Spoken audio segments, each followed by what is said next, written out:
Welcome! So, I'm with my niece and my nephew. My niece is Yankumi and my nephew is Shang. So, ihatid namin si ate sa Marikina kasi tapos na ang kanyang sem break and mag-start na ulit ang kanyang schooling. Ayan, walang magawa sa bus kaya picture-picture muna. So, si ate pala pumunta ng Miniso to buy some keychain. Ayan, hinahanap na siya ng kanyang little brother.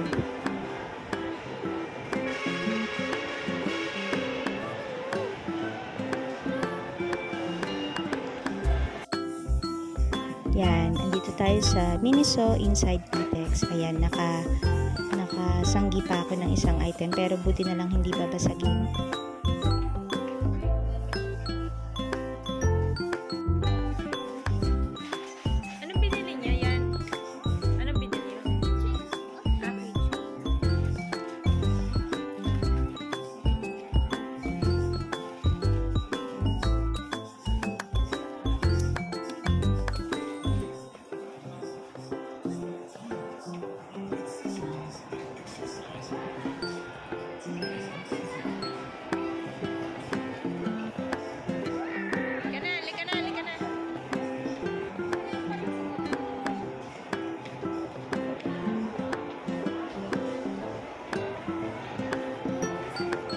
Hi Shanks! Ayan, may bumulaga na sa camera. Mag-exhibition muna siya ng paglalakad. Ayan. Hindi natin alam kung nagmo-model ba to or ano eh. Nag-start na yung kanyang kakulitan. Ayan.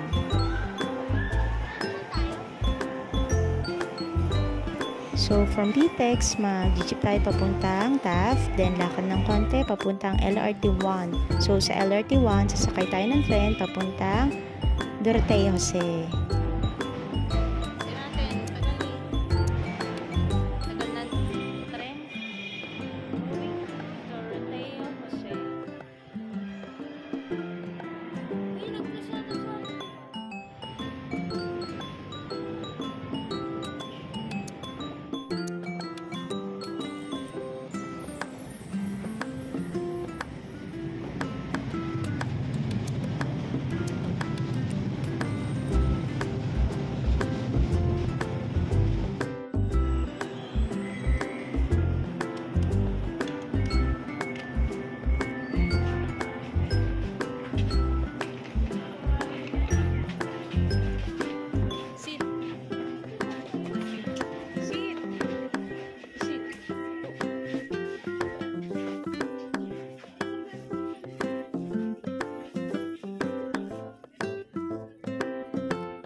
So, dito may signage na pero hindi ko pa rin nakita yung sign ng papuntang LRT2. Saan po yung papuntang LRT2? So, from here sa Doroteo Jose, maglalakad kami sa passage na to para makarating kami sa Recto. Kasi doon kami bibili ng ticket papuntang Santolan. And yung Santolan, yun na po mismo yung Marikina. Doon na po mismo yung Marikina. So, yan. Ayan. Yun ang dulo na yan. Yan ang ani namin. Lalakarin. And we're here na. Yan. Check pa ng mga luggage namin. Check mo yung gamit mo dyan. Lahat yan. Yan lang.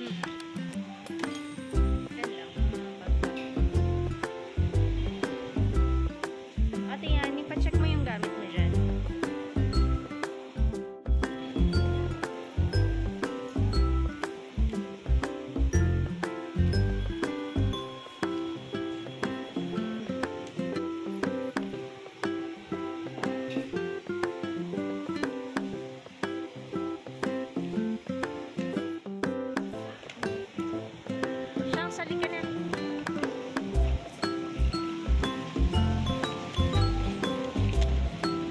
So, dito sa Recto, dito yung LRT2 papuntang Santolan.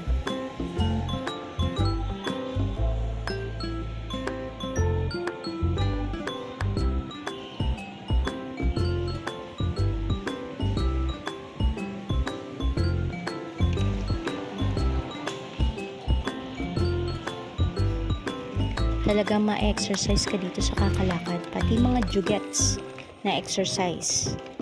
Yan, para silang nag-advance PE subject dito.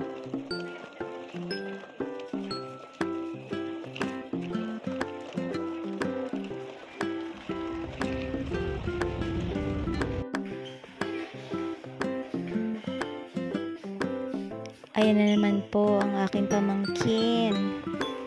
Siya na lang daw po ang magdadala ng aming luggage. Ayan, kayang-kaya niya daw po yan. Si ate naman po, busy sa gadgets. Ganyan yata talaga mga Gen Z.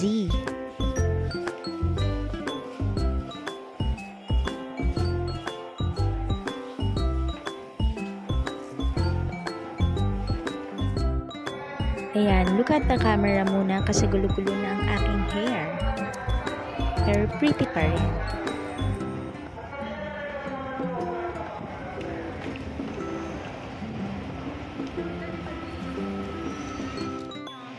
Dala nyo. Hawak. Una. Sit properly.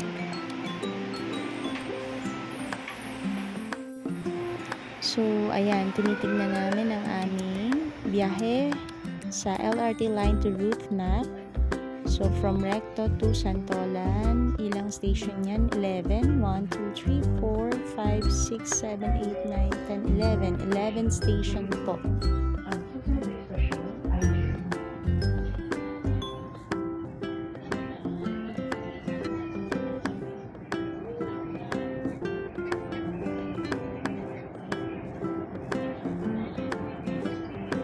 As you have noticed po, mas maluwag tong LRT2 train as compared to LRT1 na train.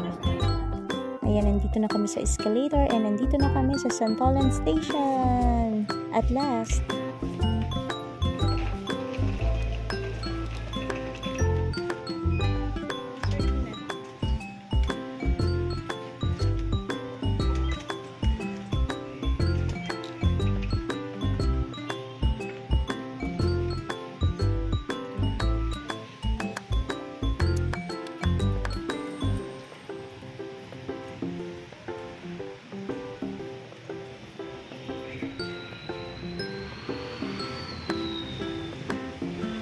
So from here, it took us 2.5 hours. Siguro ang pinaka-maximum na is 3 hours po from Las Piñas to Marikina. So lalakad kami sa footbridge. Sasakay kami ng tricycle. Then nandun na kami sa house. Thanks for watching!